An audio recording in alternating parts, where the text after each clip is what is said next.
Buenas tardes, gracias por regresar aquí a esta última sesión de esta conferencia.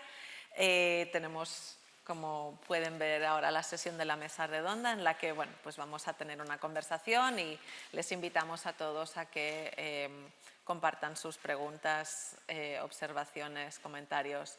Entonces, si les parece, pues voy a comenzar.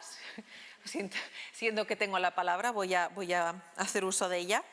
Un tema que me ha parecido interesante y que creo que toca las 4 presentaciones maravillosas de esta mañana es el tema de la visibilidad o invisibilidad del trabajo de determinadas comunidades, determinados grupos de personas. Entonces, estoy pensando en el caso de Laila, las comunidades indígenas, por ejemplo, que hacían esos tocados o que incluso habían sido guías en expediciones y que luego no se reconocían en las memorias de esas expediciones, o tenemos en el caso de Beatriz, pues que ha comentado que muchas veces son las mujeres las que hacían los artefactos, pero que en cambio normalmente se representan a hombres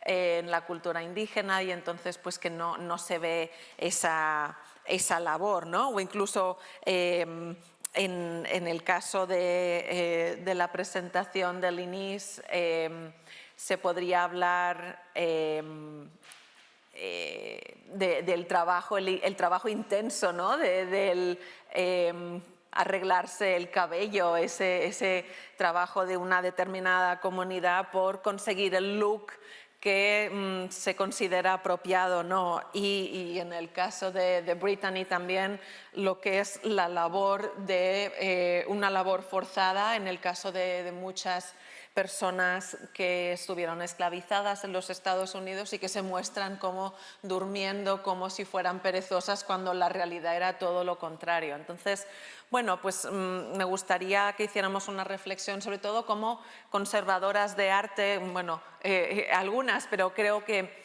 podíamos hacer una reflexión sobre cómo se puede visibilizar esta labor, cómo se puede hacer de manera patente esta presencia, esta agencia, de maneras que el público lo pueda entender y de manera accesible, ¿no?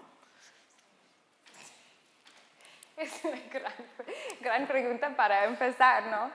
Creo que en el tema de visibilidad con comunidades indígenas, en particular con temas de paisajes en los Estados Unidos, eso me parece muy interesante porque normalmente hablamos mucho sobre la invisibilidad, ¿sí?, de pueblos indígenas, pero la verdad es que hay muchos ejemplos que sí tienen personas indígenas, pero eso no es la respuesta correcta. Siempre sí todavía hay problemas, ¿sí? Hay figuras estereotípicos, figuras que tienen esas mezclas ridículas como de indumento, como de tribus diferentes, ¿sí?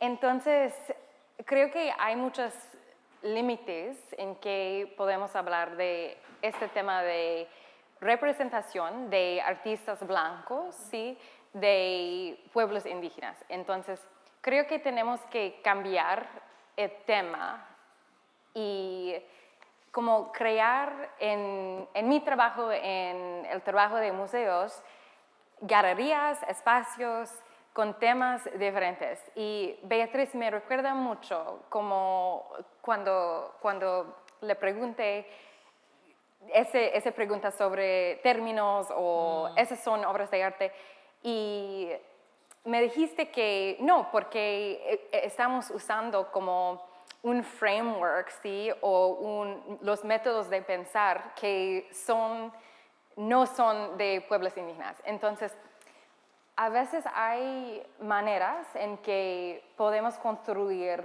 o podemos trabajar o pensar de puntos de vista indígenas, ¿sí? Y en lugar de poner como una obra, sí, indígena en una galería de paisajes de artistas blancos, tal vez podemos cambiar el tema completo, sí, para hacer temas o ideas o valores indígenas y poner el arte de artistas como del canon, ¿sí?, en esos lugares. Entonces, hacer el opuesto en que típicamente hacer en museos, en particular en museos de arte. Tenía una pregunta también, porque vosotros en vuestro museo exponéis una obra indígena y le dais una consideración de obra de arte, pero no me quedó claro, ¿es una obra de arte porque es antigua? Porque aquí hay un matiz.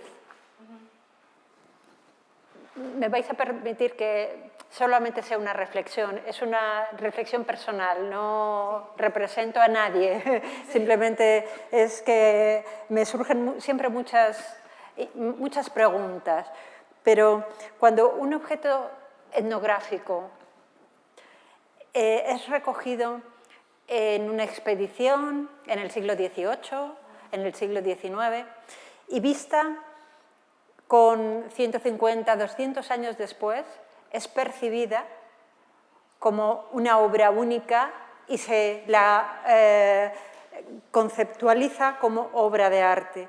Sin embargo, esas comunidades indígenas, por eso decía en la presentación, estas comunidades siguen vivas hoy, continúan hoy de otra forma, pero siguen plasmando en sus objetos también esas mismas tradiciones. Y a mí lo que me surge la duda es si hoy, cuando nosotros vemos esas producciones que se realizan, las denominamos, hay una palabra en castellano, artesanía. Sí. Cuando están recogiendo esas mismas tradiciones de tiempos antiguos, simplemente por una cuestión cronológica, a unas determinadas piezas se las conceptualiza como obra de arte y a otras hechas hoy, recogiendo las mismas tradiciones, se las conceptualiza como artesanía. A eso me refería cuando decía que estamos aplicando quizá una categorización que no se corresponde con la realidad. Por supuesto que las obras que yo he expuesto, que están en el Museo de América, son obras excepcionales, maravillosas, pero el utilizar el concepto de obra de arte,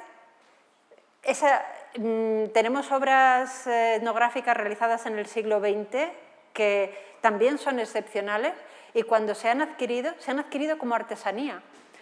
Tenemos, por ejemplo, una colección maravillosa de cestería, chumas, de California, del principios del siglo XIX, y todo el mundo cuando las ve dice, esto es una obra de arte. Y sin embargo tenemos cestas hechas más recientemente y se les denomina artesanía. Son nuestros conceptos, probablemente cuando, siempre digo, es algo muy gráfico, pero nosotros hacemos como cajoncitos y nosotros metemos dentro de un cajoncito una pieza. Sí. Y una pieza además abarca mucho más que un solo cajoncito. Y nuestro concepto, además, se complica más cuando lo aplicamos a comunidades que no tienen nuestros mismos referentes ni nuestras mismas categorizaciones.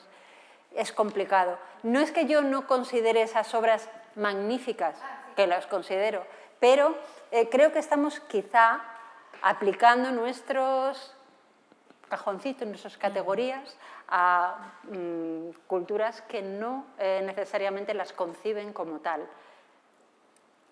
Pienso. Sí, en nuestra colección, en el MFA en Boston, tenemos los dos, o más. Tenemos una colección de arte indígena histórico y también de artesanía, lo que podemos decir artesanía, y también de artistas contemporáneos que son muy parecidos a los que en la lectura de Mindy, ¿sí? Entonces, artistas vivos que quieren o tienen muchas ganas como entrar esas conversaciones, ¿sí?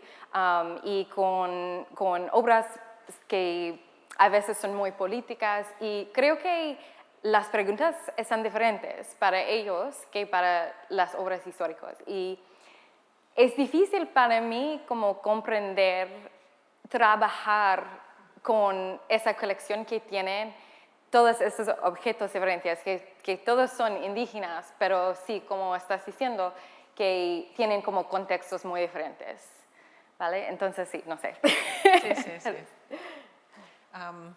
Linís o Brittany, del tema, digamos, original sobre la visibilización del trabajo, no sé si tenéis algo que aportar. Igual Brittany, que en los cuadros que ha enseñado, que se manifiesta de manera tan persistente esa idea de que no hay trabajo para nada, ¿no?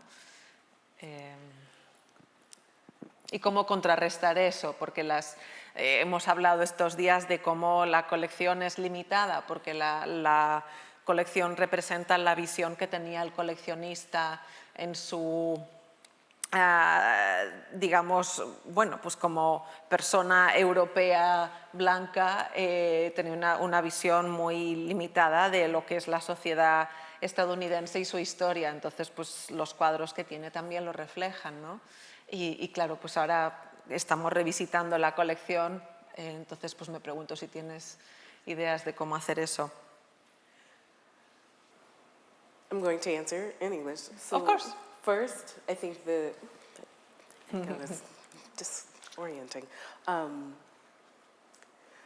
So the part of me that is always interested in political economy and interested in demystifying institutional practice wants to figure out how to make every kind of labor visible to audiences, because at every level, I think, and we talk about curatorial work and that being labor, connecting to audiences is labor. I think demystifying the artistic labor is really key for audiences, because part of what I think is very interesting about the works that I spoke about and that, that we talked about, work that James Clowney was making, there's a lot of that work in the collection at PAFA, and we connected over this because there's that work at Boston. Artistic labor is labor. Someone is engaging in training, it is physical. Artists are making choices. And part of what trying to think across time and space does is, I think that it's a nice historical anchor for this cultural moment we're in, where so many institutions, when we run into a problem area or a complicated subject, we think, oh, we should partner with contemporary artists to help us think through this. And often I think, well, historic artists were contemporary ones. And that, the work that you want to bring contemporary artists in to do to help think with you, think with community, think about doing this work differently, that is intellectual labor. And it doesn't actually get you around the problem of the labor 100 years ago or 200 years ago that is someone made a choice as an artist to depict a person as lazy, to satisfy an audience that wanted to think about that person as lazy so that they could continue to extract forced labor from them. And the intellectual labor that I think we need to do around why is an artist making those choices? What responsibility do we have when we inherit the legacies of collectors who have gone out of the way to seek out that work? And I am in a similar, I think, institutional position to be at the mercy of the permanent collection. It's not that PAFA does not acquire, but we do acquire far more gifts than we do purchases. And so that does mean that the labor of making choices of what gifts to accept or how to engage with the collection you inherit is a kind of work that I think is interesting and worth demystifying. And so part of what, for me, part of trying to talk about what goes on the extended label is that, you know, saying to the audience, Mindy, I appreciated you yesterday asking the question of how do you distill complicated, difficult research that you have done for maybe 6 years and perhaps produced a book on an academic press, you know, which has 25 pages of footnotes. How do you distill that down to 75 words on the wall that you worry that most people won't read? Because that's its own kind of labor, and that glosses over so much, and it makes so many things not visible. But it is important, and that does feel like that's part of the work. It's not just our labor, it's thinking about artists' labor and the labor of collectors. You know, if somebody is you know, looking at art over a period of 10 years or 20 years, that is a lot of labor. That is a lot of time and money and travel and reading that person is doing. Just because it happens to be elite labor, it's a hobby, it's a choice somebody can make because they're wealthy, it's still work. And so I think that labor is worth considering as well. Yeah, totally. And I mean, I have to say that we did engage with the history of the collection in the catalog, but of course you also make choices what to include in the galleries, en la interpretación de las salas. Entonces, digamos que las cartelas de lo que habla es de las obras, del contenido de las obras, no de la historia de la colección, pero tenemos, por ejemplo, la cronología al final que explica la historia de la colección para que también se entienda quién estaba haciendo esas selecciones, ¿no? Quién estaba comprando las obras. Creo que también un aspecto que casa con esto es el tema de quién tiene el poder de representar a quién es representado y de qué manera. Y también es algo que, teniendo la colección que tenemos, que es estática, que no entran obras nuevas, pues a veces realmente restringe mucho las posibilidades visuales de combinar obras que provocan preguntas, provocan interrogaciones que a veces pueden ser más inspiradoras que un texto, ¿no? A veces la gente se da cuenta de algo simplemente por poner dos imágenes una al lado de la otra. Entonces, esa es una dificultad que tenemos en la colección, que es una visión muy homogénea, muy, lo que decía, centroeuropea, blanca. Entonces, bueno, pues si queréis comentar el tema de la representación, ¿quién tiene la voz? ¿Quién le ha representado, quién no? Yes? Please go. I mean, part of there are several ways to segment this out, I think. And so one is you know, we all inherit a history. Nobody gets a blank slate. So that feels like foundational to sort of start with. None of us sort of enters into a perfect public sphere. So that's, I think, important to establish. I think that part of the power piece feels like an interesting to think with in this particular moment in the US, where I think in our sector, and feel free to disagree, I think we have a lot of conversations about power that are attached to the hierarchy of institutional titles, to economic class. And it flattens out, I think, a lot of nuanced understandings of power. And so I want to think about you know, even the side conversations that we have about what it is to accept a touring exhibition at your institution that comes with stipulations about what you can and cannot do with the artwork based on what the living artist will allow or what a living donor will allow. There's something I think really interesting about recognizing, I think, the power of contemporary artists to say, yes, you can show my work, but only under these very particular circumstances. Even when it comes to something as minute to the public as the height of an installation. Like this, you know, this work will be installed this far off the ground or this far from the ceiling. I mean, sort of making that choice. And when we joke about it as being like very insidery, we are also the same people that say, oh, I have spent, you know, 2 years, 3 years working on this show, and there were a million details that had to get right, and then someone came in at the last minute and made choices that meant that the whole team had to scramble around to then do work differently. I do think that it's very interesting to think about who has the power to do that, because it's not actually always the person who has the highest degree from the most prestigious institution, or the person who is in the most senior leadership position. I think that's a kind of power of representation that that I think sort of falls out of our conversations around, at least in our sector, you know, that the idea that only directors, only trustees, only donors have the most power to institute their will. So part of what that is productive, I think, for helping us think through is strategizing what it looks like to exercise power in ways that aren't necessarily following a top-down kind of approach to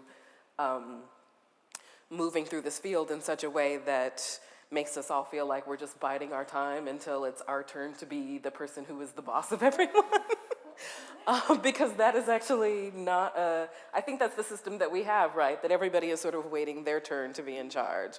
And then once they get in charge, then we can sort of execute, we can institute the changes that we want to see, we can have power. And I think, no, there are a lot of very diffuse sort of capillary networks of power now. I mean, even when I think about the power to convene an international symposium, to bring people together to have a conversation, that is a kind of power. It generates new thought. Yes. That is a really radical and important thing to be doing in the world, particularly right now. This is a very odd time to be in the information and knowledge production sort of field.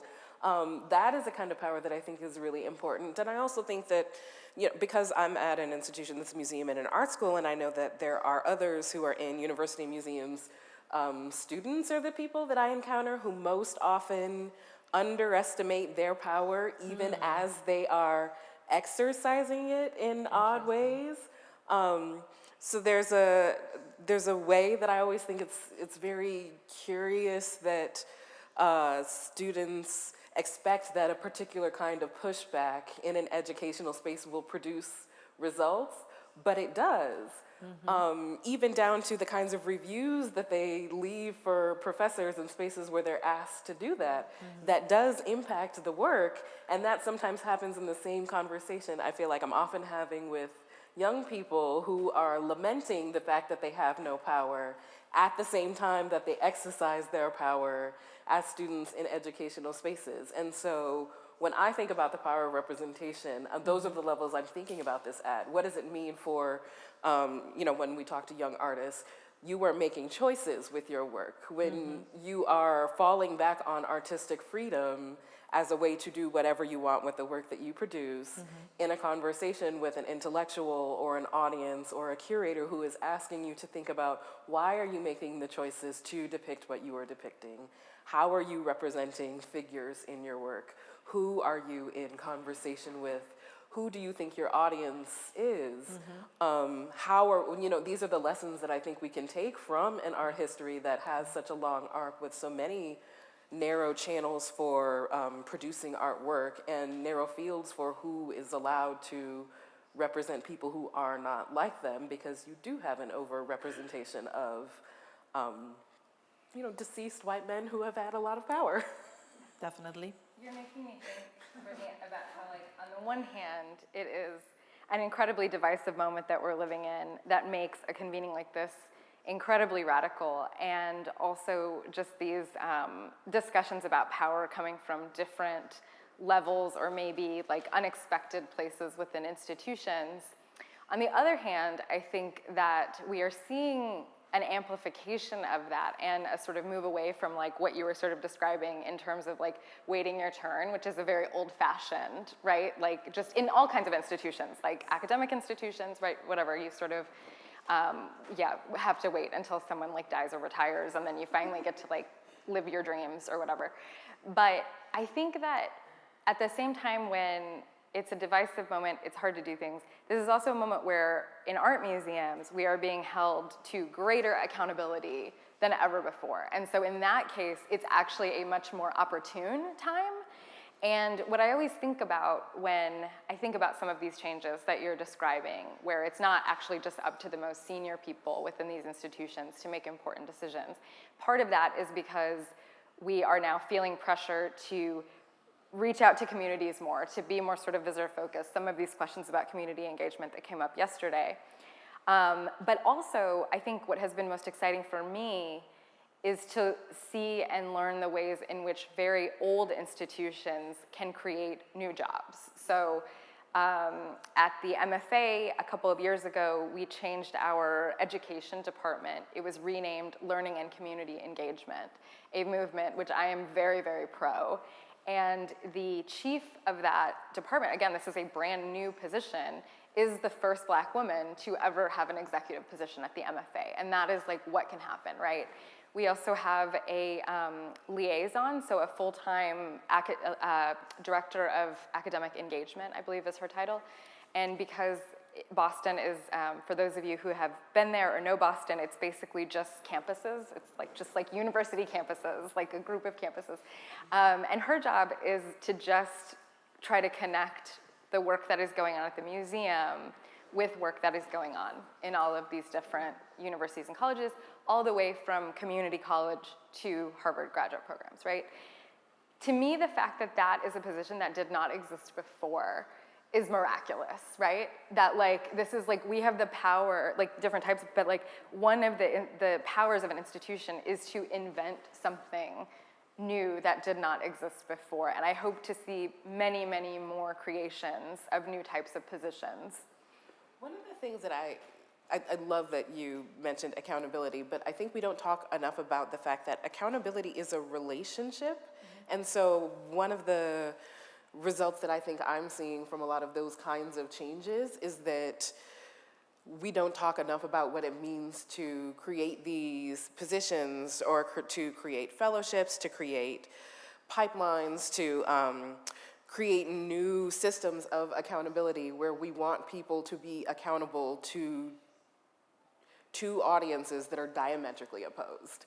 Mm-hmm. And part of, I think, the burnout that we're seeing and the turnover that we're seeing in our field is a result of that. So, you know, we all anecdotally know a million stories of people who have taken a position or who have gone through a restructure or who've been brought onto a team in a position where they need to be accountable to communities, but also trustees who actually are not interested in seeing that work happen successfully if it is at the expense of something that is older and more necessary.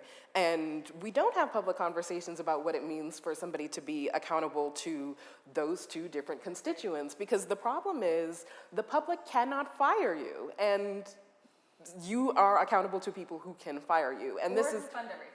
Which right. is like also, like the public also tends to not pay to keep our lights on. And unfortunately that is often coming from an elite and often very like old, right? Where we depend on our funding comes from not the same sources, for which often are part of the like community engagement discussions. Yeah, and I think that's really difficult. And then there are also others of us in here who, because of the kinds of work we do, you know, we talk about what it means to be accountable to people who are no longer alive. If you're the kind of person that wants to be accountable to history, that wants to be in, there's a writer I really love who talks about the idea of being in right relationship, like the right kind of relationship to the dead, whether that's artists or whether that's people who have passed on and weren't sort of treated well, a community of elders that have passed on and have not been treated well by institutions or by a place, and you imagine that you want to be accountable to them as well. That's a difficult thing to try to talk about in a conversation in an institutional position where you're trying to advance work and everyone else is like, but the grant application though. Yeah, indeed. Any thoughts in here? Yes, sí. Realmente aquí también hablamos de un sistema diferente de organización y gestión. En el caso de los museos, de algunos museos españoles de financiación pública, no tenemos tampoco esa capacidad de generar puestos nuevos, que sí, realmente son muy interesantes, porque como hablábamos ayer, necesitamos hacer unas labores de mediación, pero para hacer esa labor de mediación necesitas tener una persona con un perfil determinado que sea capaz de entender y llevar a cabo con un cierto criterio esa mediación. Y En nuestro caso, quizá todavía estamos un poquito normalizados por la administración que no contempla estos nuevos puestos y es complicado, sobre todo lo entiendo en todos los museos, pero más en los que tienen una temática de arte contemporáneo, donde el diálogo tiene que estar siempre tiene que estar presente, pero digamos que es mucho más activo y sí que necesitas de gente que nutra todo ese tipo de comunicación. Tenemos problemas, pero administrativos, para poder incorporar a perfiles que pueden ser tan interesantes como los que tú comentas. No todos los museos, por cuestiones de gestión, tienen posibilidad de hacerlo aquí. Claro. Es un problema. Sí, ¿ese es un tema de los fondos del gobierno o de...? Nuestra forma de incorporarnos a las instituciones como los museos se hace por oposición. Esas oposiciones tienen unos perfiles y, claro, todo es... Es más como la identidad del museo, sí. Sí. Hay algunos perfiles que puede darse el caso que hay una persona que tenga un perfil que no necesariamente tenga que ser historiadora, puede ser filósofo, puede ser matemático y estar interesado en incorporarse al mundo de los museos, pero eso es un caso excepcional. Y en vuestra situación administrativa sí tenéis esa flexibilidad, Eso, exacto. que nosotros aquí no tenemos, es decir, estamos también muy encajonados en determinadas categorías y eso, bueno, en algunas circunstancias sí puede ser un problema. Me gustaría abrir la conversación al público para ver si hay alguna pregunta, algún comentario. Darle tiempo quizá a Linis a ver si quiere añadir algo a la conversación. A ver si tenemos alguna intervención. De hecho, algo que une vuestras dos conversaciones es el tema de la vestimenta, el tocado, todo lo que es lo que una persona puede llevar, ¿no? Y me ha interesado por la carga religiosa y política que puede tener muchas veces, ¿no? Y que realmente a veces es un conocimiento como muy íntimo de la comunidad, que crea esos tocados, esos objetos, y lo que comentaba Beatriz, ¿no? Que se puede perder y entonces pues parte de esa carga desaparecer, ¿no? Y que hemos visto, como ha hablado Linis, de la presencia del pelo afro natural, de la gorra de los Black Panther en el cuadro, pues que se ve también que es una carga política pues muy clara. Y yo le comentaba a Linis que cuando me puse a estudiar el cuadro me llamó mucho la atención, porque una de las citas que se reproducen más del artista, de Romer Virden, es que él dice, yo no soy un artista político, yo solo pinto la vida negra tal y como la veo. Pero claro, luego tenemos el cuadro en el museo que es un alegato del orgullo negro, ¿no? Entonces, pues bueno, creo que es muy importante el hacer esa investigación y querer leer todas esas pistas para ver la carga simbólica, ¿no? Sí, sí. En todo, ya ahí no entro en un tipo de colección u otra. La base está en la investigación y en el estudio de cada una de las piezas, ¿no? Y ella muchas veces te va abriendo los diferentes caminos. El realizar lo que es importante es tener la mente abierta para poder hacer nuevas relecturas de las piezas. Eso sí que es importante. Toda pieza, toda obra, todo lo que hacemos tiene una ideología detrás, eso no se puede obviar. Otra cosa es que en comunidades que no es la propia sepamos entenderla o no, ahí está. Pero prácticamente todo lo tiene, ¿no? En el caso de las comunidades pues, nativas de Norteamérica es que prácticamente sus producciones por esa relación que tienen con la naturaleza, esa creencia de que todo lo que hay en la inerte o vivo tiene espíritu, le da una carga que también es ideológica, religiosa, de creencias muy fuerte, ¿no? Pero yo creo que prácticamente todas las obras, todas las creaciones urbanas Sí, la tienen, no, desde luego, pero que ha sido especialmente característico en vuestras charlas, aunque bueno, de hecho también en el caso de Laila, ¿no? Con esa especie de mini capa que llevaba don Pedro, el rey de Brasil, que estaba hecha con plumas de indígenas, ¿no? Que es muy interesante cómo se apropia de un objeto de poder, de élite, de prestigio, quiero decir, de la comunidad indígena para significar que él tiene ese poder, como que él lo ha recibido de los indígenas, como si ellos lo aceptasen de alguna manera, ¿sabes? Sí, y en ese contexto tal vez es como una marca de las Américas. Entonces, sí, entonces él necesitaba como una manera decir que yo soy de Europa, pero también yo soy un rey aquí en América, y la respuesta siempre es con plumas. Con plumas. La legitimación última, las plumas. Tiene sentido. Sí. Y bueno, la lectura que ha hecho Linis me ha encantado cómo has ligado el cuadro de Romer Bierden con las fotografías de Michelle Obama en los dos actos de confirmación del presidente, ¿no? Con ahora no me va a salir el nombre, pero con Biden, que se la ve, que se ha hecho ese tocado maravilloso con los rizos, ¿no? que realmente le ha puesto ganas y mucho tiempo, y en cambio con la digamos con la ceremonia anterior con Trump, pues que está claro que no tenía ninguna ganas de hacer el esfuerzo, así que la lectura ha sido muy inteligente. Lo agradezco. ¿Hay alguna pregunta del público? Oh, sorry. Actually, I was thinking, okay, so I framed that talk around hair and hairstyles. Yeah. And I'm thinking about museum exhibitions or museums generally, and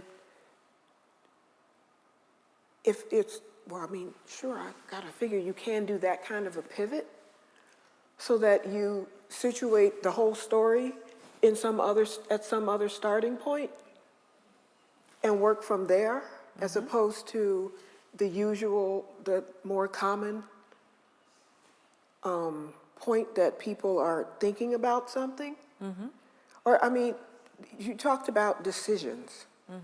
And yes, there are an enormous number of decisions that get made before something, behind the scenes, in front of the scenes, they're transparent when you're looking at something, as we've all talked about. But what have you framed the space and the things in the museum around the decisions that are being made? So that does become a part of how people see the museum. So you are asking for more transparency about the decisions that are being taken somehow? Yeah. Whose decision, like Curatorial? curatorial or like artist decisions? Both. Everybody's decision. Education decisions, and I mean, there's a course that I teach and it's focused around the decisions.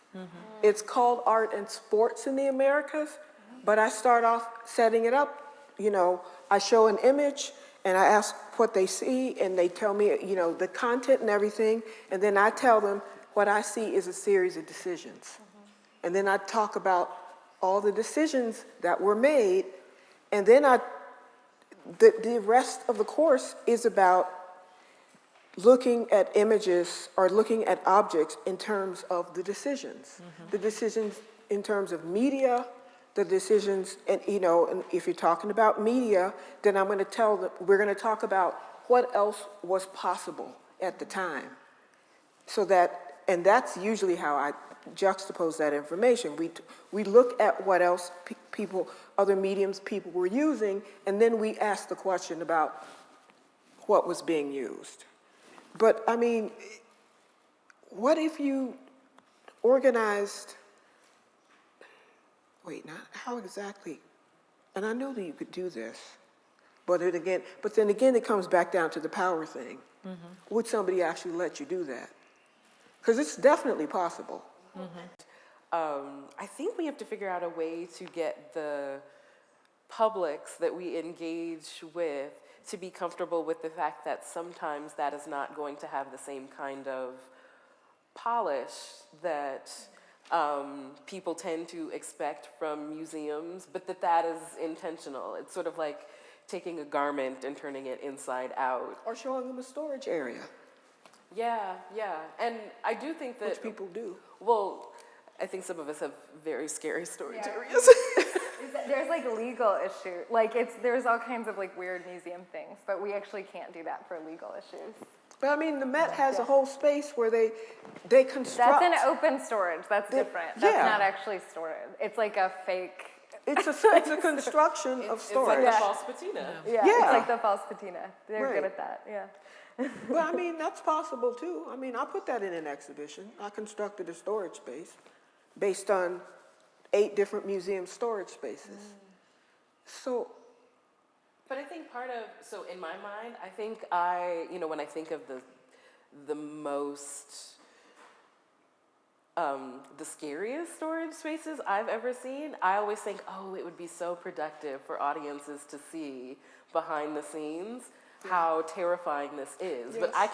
But I know absolutely why an institution would not do that. The Barnes Foundation in Philadelphia sort of famously did this before, when they were in Laura Marion, before they moved. And it gets narrated as the history of an institution as something that was very scandalous, that somebody let a journalist see the physical, like the issues with the storage, the sort of failures of the HVAC, the places where things were leaky.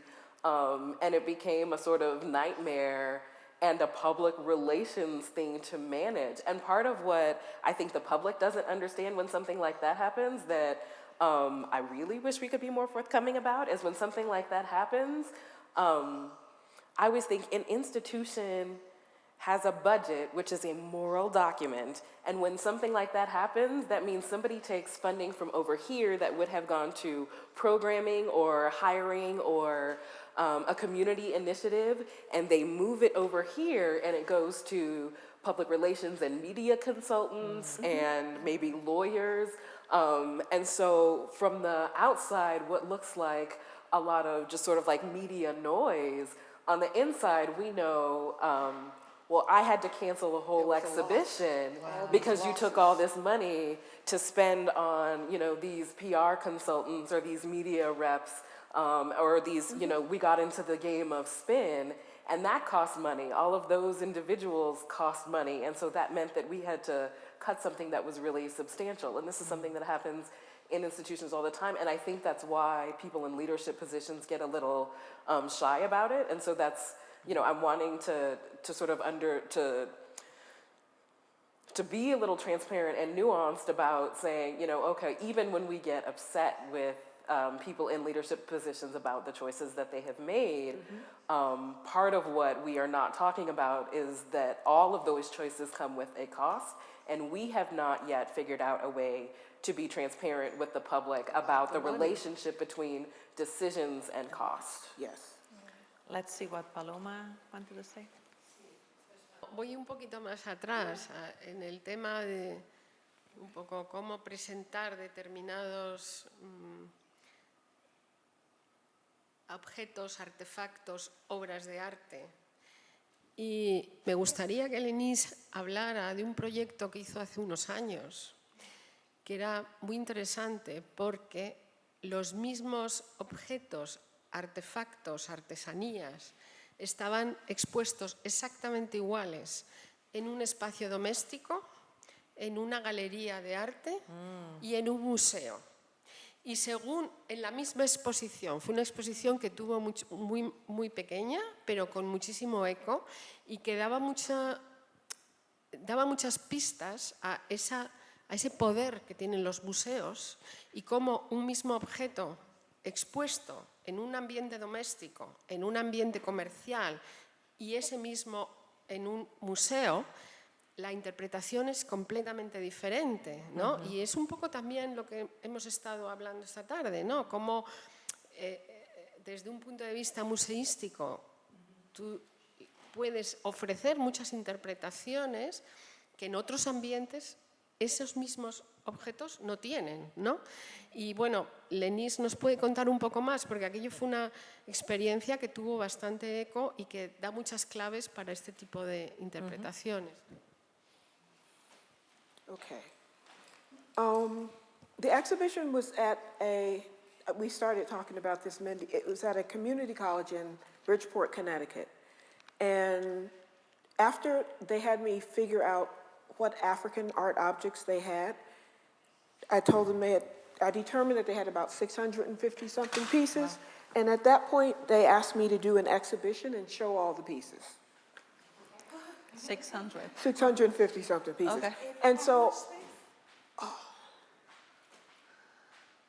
the space, you know what? The space was probably as big as this space. Yes. Yeah. And so, I had some ideas, but they didn't have any money. And so, what I did was negotiate that I could do exactly what I wanted to do, and they couldn't challenge it. Because if they wanted me to do it for nothing, then I wanted absolute power. That's exactly what I put in the letter, and I had a friend of mine who was a lawyer draw it up.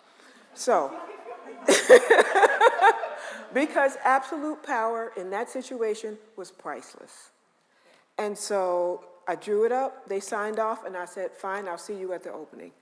And yeah, and then I didn't really divide up the space into 3 parts, but I set it up in 3 parts. Mm-hmm. One part was storage, because I was looking at the way, I was focusing on how the objects get how they get interpreted in multiple settings. Mm-hmm. And so there was one space which was the main entry.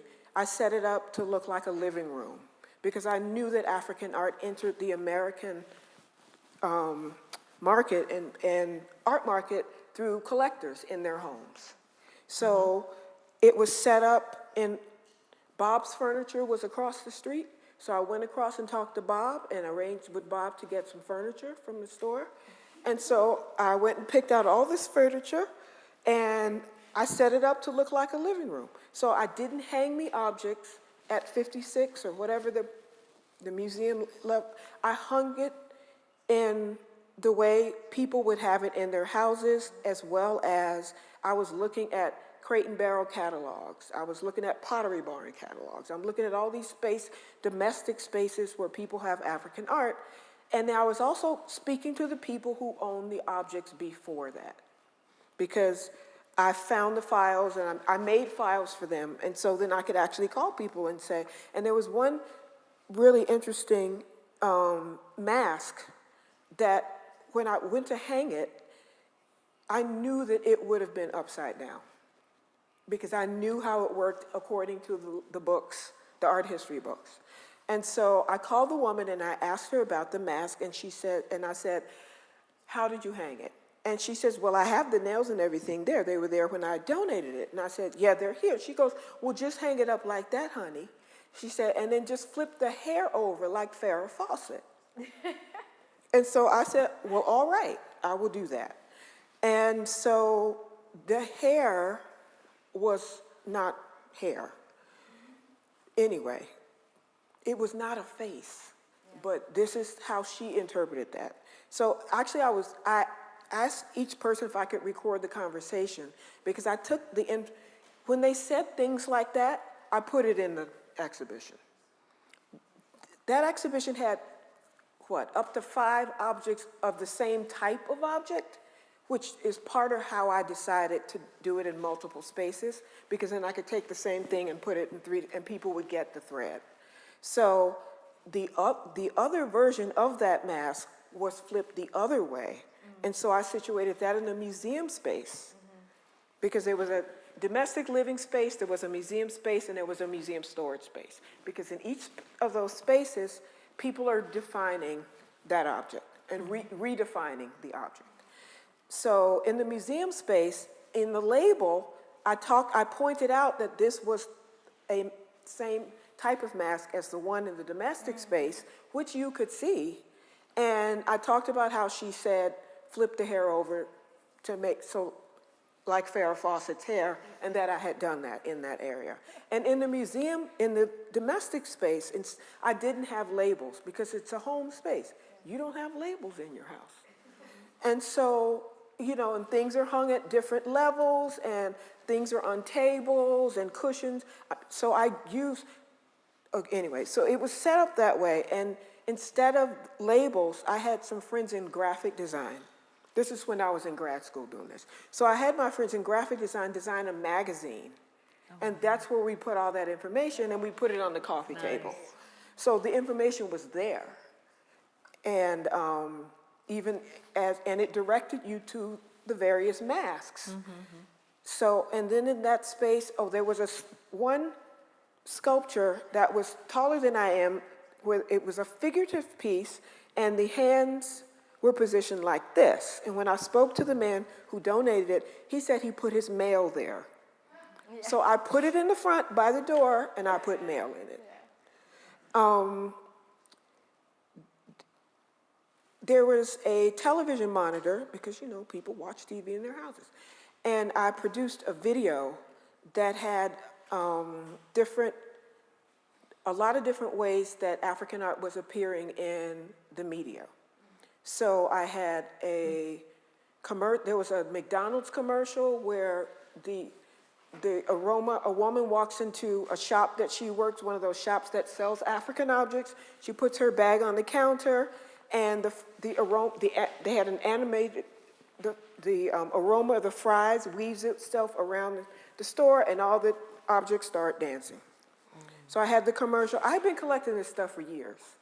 This just came, it's just that when I got the opportunity, I threw all the stuff I had at it. You know, so we got all kinds of ideas. So I had that commercial. I had clips from the television show Frasier. I had spoken to the set design, because I noticed when I was watching that show, in every single shot, there's African art. And not only that, but even the books on the shelves. When an exhibition opened in New York, that book appeared on the shelf on that show in like two episodes, 2 episodes away. So then I spoke to the set designer, and he told me about his interest in African art. And so he was out buying all these things. And yes, you're right. He says, we do frame that in every single shot. And so I had clips from Frasier, clips from Will and Grace, I think. They had 2 Aquaba dolls on their mantelpiece. So ways in which African art was coming into people's homes, not mediated by museums or scholars or any of that. And it was spliced with excerpts from Christopher Steiner's, an academic's, documentary on the trade of African objects out of West Africa. Wow. So I was doing juxtapositions in that format. It was a 15-minute loop, and so it's running. People will come into the space, and what I found out is that people didn't realize it was a museum space. And they would come and have lunch. And they would come and talk, and I thought, perfect. Okay. That's exactly where I wanted. So many questions. And in the museum space, Chris Steiner also had, in his work, he had photographed carvers aging objects, because they age objects because they know that, you know, people coming in from museums, they like their things to look old. So they they age the objects. So I borrowed some photographs of some of these carvers using kiwi shoe polish to age them, and I blew them up. Just like in a museum when you ordinarily have an object, a contextual object, that was the context. And we had those masks, so I put those masks right next to those objects. There was a collector that I spoke to who said, when I asked him about his collection, he said he'd never seen it because he bought it as a tax write-off.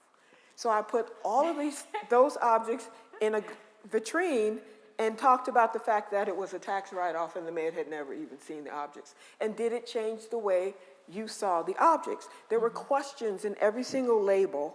There were only labels in the museum space. Yeah. I talked, the lights shining down. Because there were duplicate objects, there was a lot I didn't have to say because people would notice. Here's that object over here, and then I go here, and here's one that's like it, but it's lit like this, and then I go in storage, and it's on its side on a shelf. So all of the pieces that I didn't use in the museum space or the domestic space, I put into storage. That's how I use all the pieces. I put them on shelves, and those shelves had plexiglass in front, so they couldn't be touched. But I had dollies in there, I had bubble-wrapped objects, I had, because it was a combination of like 8 different museum storage spaces. And so, on the shelves, some of the stuff was all mixed up, because I saw that at several museums. It's like they just kind of threw the stuff on the shelf. I'm like, okay, all right. I'm not judging, I'm just gonna do it. And so, and then there was the table where we work. When you're a scholar, you go in, they set you up. And that's where I put the guest book. Because then people could sit there and actually, and they did write more than they would normally write if they had to stand up someplace and what were some of the reactions in the guest book? would you come and design my living room? Okay. That just cracked me up. They're like, oh my gosh. There was a really interesting sense of ownership that people got. I mean, it's a community college. The students and that community really responded. And all of a sudden, they saw those objects as their own. A lot of them expressed that. Interesting. Oh, this is my favorite. I saw this in the show. It's my favorite object. I wish I could put that in my home. I can live with that. I want to live with that piece. Wow. So it broke the barrier. Yes. Interesting. I can't remember. I'll keep thinking about what else was happening. There were videos, the typical videos of Africa showing the objects in play, the way in which they would be seen in Africa. I had some of those in the museum space. I had some photographs, which were photographs that people have used to talk about different works. It was set up like a museum, with labels and vitrine. But there were some masks that, I would look at this mask and I go, well, wait, if you're wearing this mask, you can't see. Why are the eyes filled in on this version, but the eyes are not filled in on that version, and there's no sweat around the neck? So I called up a professor who works on these masks, and I just said, I'm going to send you some photographs, and maybe you could give me some information about them. And so he was saying, well, this mask somebody had to wear. Because he said, if you have a mask with this, then somebody had to wear that, blah, blah, blah. But it didn't line up like that. It was the other one that had that. He was like, but this shouldn't have that. I said, but it does. It just does. It's right here. And so I asked him if I could put our conversation in the vitrine with the objects. So I did.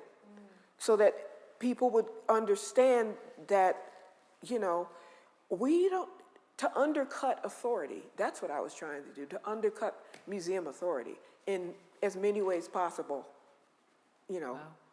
So, yeah. It sounds like mission accomplished. Yeah, let's see, 2 weeks into it, I got a call from my advisor, who's Robert Ferris Thompson, and he called and he said, it was a Sunday, and he said, you got to go and get the Times. And I said, why? he said, go and get the Times. So I went and got a copy of the New York Times, and he said, and then I called him, he said, turn to page so-and-so. And yeah, it got a half-page review in the New York Times on a Sunday with images.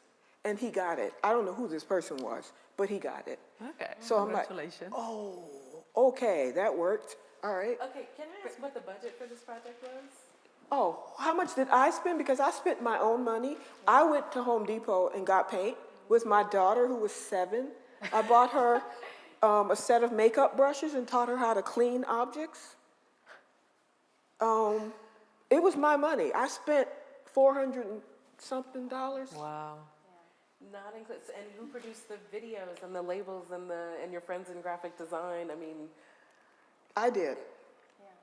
but this Wow. so these are the production notes that I always think are very interesting because this is not a sustainable practice. Oh, wait, in no, our field, if the most radical And projects yet happen. we need more projects exactly like this. This It is like the isn't. problem. Oh, I'm aware of So this. like how to make it sustainable. I'm totally aware of this, and I had a small, it wasn't a catalog, obviously, but for that, I went to the Yale Press because I knew that for every book that they publish, they anticipate over the amount of materials that they're going to use. And so I asked them to do it in kind so that they could write it off in their taxes if they printed it, and they did. But in that booklet, I talked about the fact that I spent my money to do that show and that it was not sustainable. No, I just put it in the thing because, again, I had absolute power. They signed that letter. Yeah, no, This is I such love a that gesture. helpful example, and thank you for the prompt, Paloma. That was brilliant Yes. to like Yes, to do excellent. this.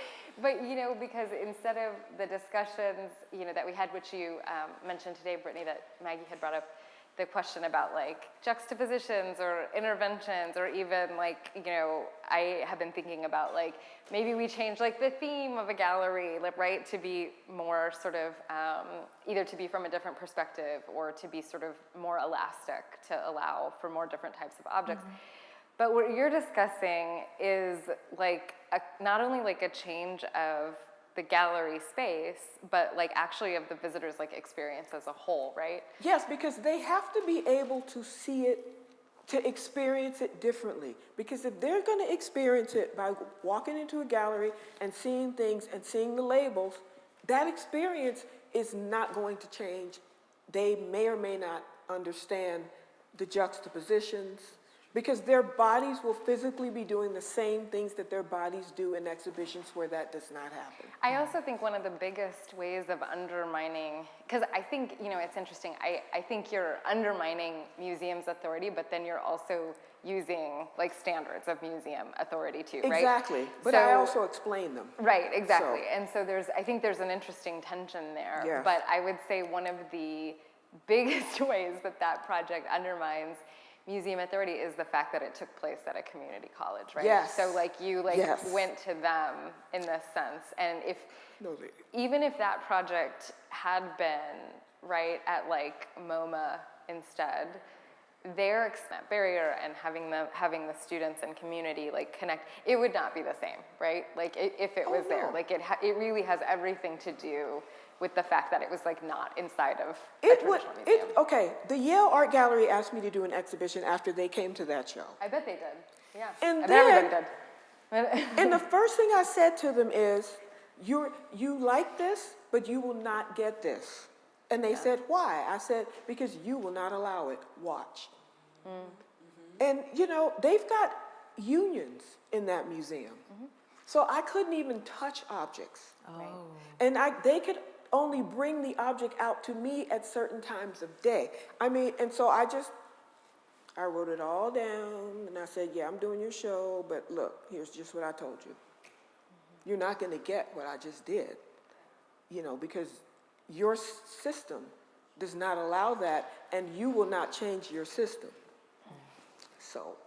Wow, powerful. I think that with this we are going to wrap up. Thank you so much. It gave us a lot of food for thought. Thank you so much. Muchas gracias a todos por participar, por venir.